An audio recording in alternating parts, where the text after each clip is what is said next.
This is the first in a series of 4 videos in which you will learn about the main cornerstones of implementing community-based research and community-based learning into the curriculum.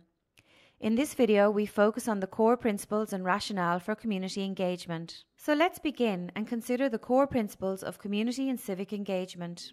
The Campus Engage Working Group on Community-Based Learning and Research define engagement as a mutually beneficial knowledge-based collaboration between the higher education institution with the wider community, through community campus partnerships, including the activities of community-based learning, community-engaged research, volunteering, community economic regeneration, capacity building, and access widening participation. The challenge is, of course, to transform this definition into action, in a process that is defined by respect for all parties involved, reciprocity, partnership, and transparency. It is important to note that the relationship with the community-based partner is key. It takes time to build up the relationship between community partners and HEI staff, but once established, there are lots of opportunities for HEIs to develop and nurture links.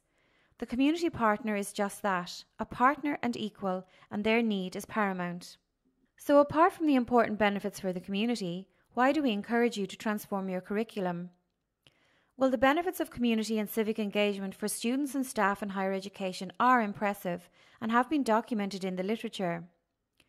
For students, this is about the application of academic knowledge and skills to the complexity of a real-world situation.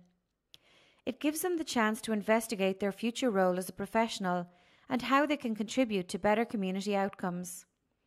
It encourages critical thinking, teamwork, effective communication skills, and self-confidence.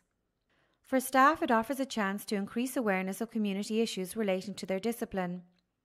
It can create opportunities for scholarship and publication, to share knowledge and identify new research areas, and gives a new perspective on how learning can take place.